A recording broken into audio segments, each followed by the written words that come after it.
What's up, my friends? Aloha and thanks for coming back to the channel. If you folks are new, please like the video, subscribe to the channel. If you have any questions, comments, or suggestions for videos you want to see in the future, drop them down in the comments box. I'm going to be showing you folks how I paint rifles or paint things. I posted a picture to my Instagram of my home black multicam paint job I did to my holster.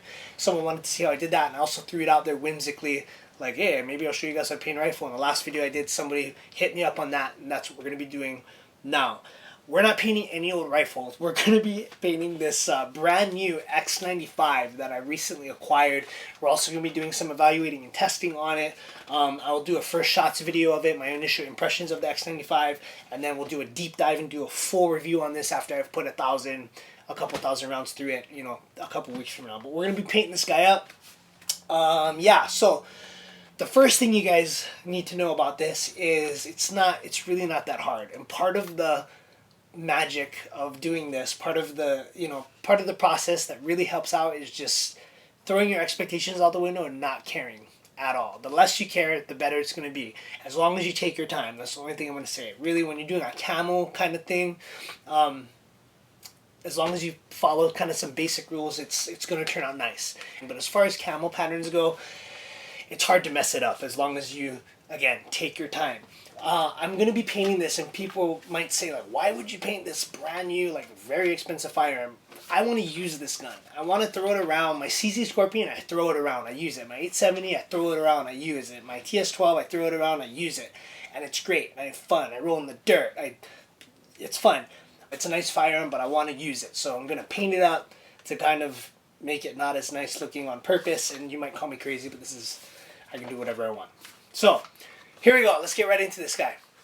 First thing you're gonna want to do is figure out what colors you're gonna use. If you're gonna do camo, it's best for you to use flat colors, and try to figure out what palette you're gonna use for your environment. You know, if you're kind of in an arid area, it's gonna be brown. It's gonna be dark colors. If you're kind of in a jungly area, like me, it's gonna be greens and stuff like that.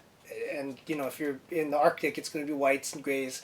But I'm doing a black multicam on this just because here in our town, camo, like everybody does camo. There's camo trucks, there's camo, so I want something a little bit different.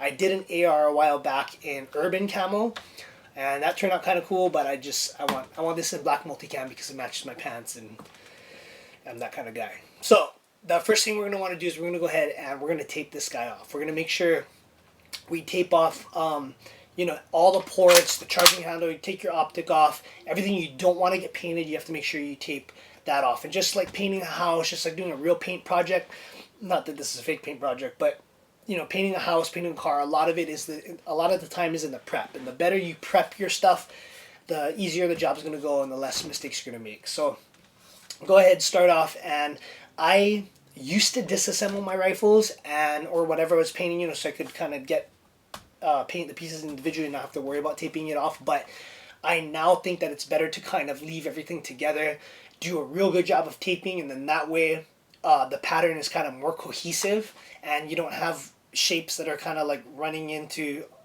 totally different kind of shapes. And when you do camo, you kind of want to stay away from sharp edges. It's more rounded because you're trying to break up the shape. So that's what we're going to be doing. Let's get started. Okay folks, here's our rifle before we get started. And the first thing we'll do is grab some brake cleaner and you're going to spray your rifle down. This is going to clean off any kind of grease or debris, anything that's going to keep your paint from sticking. But ideally you want to do this before you tape off your rifle. Lucky for me, my tape stayed on, but give yourself plenty of time to do a real good job of spraying your rifle down with the brake cleaner and enough time for it to dry so that you have a real clean, real dry substrate for your paint to stick to. I said it 1 time, 2 times, I'll say it 10 more times. Take your time and make sure you do a real good job of taping everything off. Pay close attention to your mag well, to your mag release, to your safety, to your trigger. You cannot be getting paint inside those spaces. It's going to be a huge problem. You're going to have to rip your rifle apart. It's going to suck. So take your time and go slow. You can see me here cutting out my camo shapes. I like to use painter's tape, but you can use any kind of tape. You can use plastic, paper, whatever. But the main rules that I like to follow when I'm doing this is make sure that your edges are kept round. You don't want sharp edges or points. You want to keep your edges round. Randomize your shapes as much as you can, but keep them balanced. So if you have like blotchy shapes on one side, make sure you have the same number. Randomize on the other side, so one side of your rifle doesn't look totally different from the other side. I'm about to lay down my first coat of paint. You can see me here double, triple, quadruple check it and make sure my tape is good, okay? I cannot say that enough. Make sure you do a good job taping. I'm laying down brown, which is a mistake, and I'll get to that later, but your first coat, you want to make sure is your lightest color. What that does is as you add layers of paint and you add different patterns and you're going along, it's going to vary that light color so that when you take off everything, that light color is more of an accent and it's not dominating your camo pattern. So definitely make sure that your first color that you lay down is your lightest color. You want to use long sweeping strokes with your paint can, and make sure you don't get any kind of runs or anything like that. So I just went ahead and put down my second bunch of camo patterns. Same thing, randomize them, keep your edges round, and I'm using long sweeping patterns with my second coat of paint. Here we go with the third bunch of camo patterns. Same smell, guys, just round those edges, keep them random but keep them balanced. Okay, and then here we go with our next layer, and it's just going to depend what your palette is. Again, folks, make sure that you start with the lightest color and move your way to the darkest color. So in my case, my darkest color should have been black, but I'll talk about that later. Here we go, and then now we're on our last one. Okay, so the more shapes you can put randomly, keeping those edges round, like I said, the better you're gonna be. Okay, so the most important part to really bring this thing together and make everything work is once you've laid down your darkest color, your last color, you're gonna want to take the second darkest color that you have and lightly spray it on your rifle, your magazines, whatever you're doing. What that's gonna do is it's gonna blend, it's gonna soften the edges of the pattern so that it kind of looks muddled together and it looks more cohesive. You don't want to take off your tape and have real sharp lines. It kind of looks funky. So here I'm taking black and I'm just real lightly spraying everything, and that's really gonna bring it together.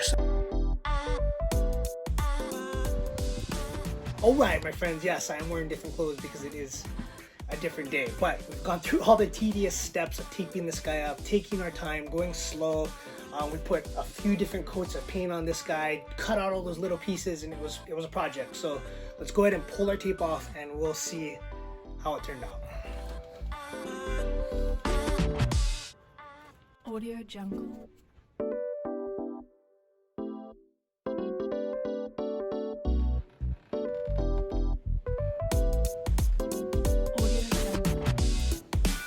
One real important thing to keep in mind, folks, is that if you get to the end of your project and you take a look at it, you pull off the tape, and it's not really what you had in mind, or you're not into how it looks, you can easily start over. So with this project, I finished it off with green, which made the whole thing look a little too green. So what I did is I sprayed it down with that brake cleaner we started with in the beginning. Everything stripped off real easy, and I was able to start over. Did the same thing, went through the same steps, cut out the same types of shapes. Everything was the same except I finished it with black, and this is what we got.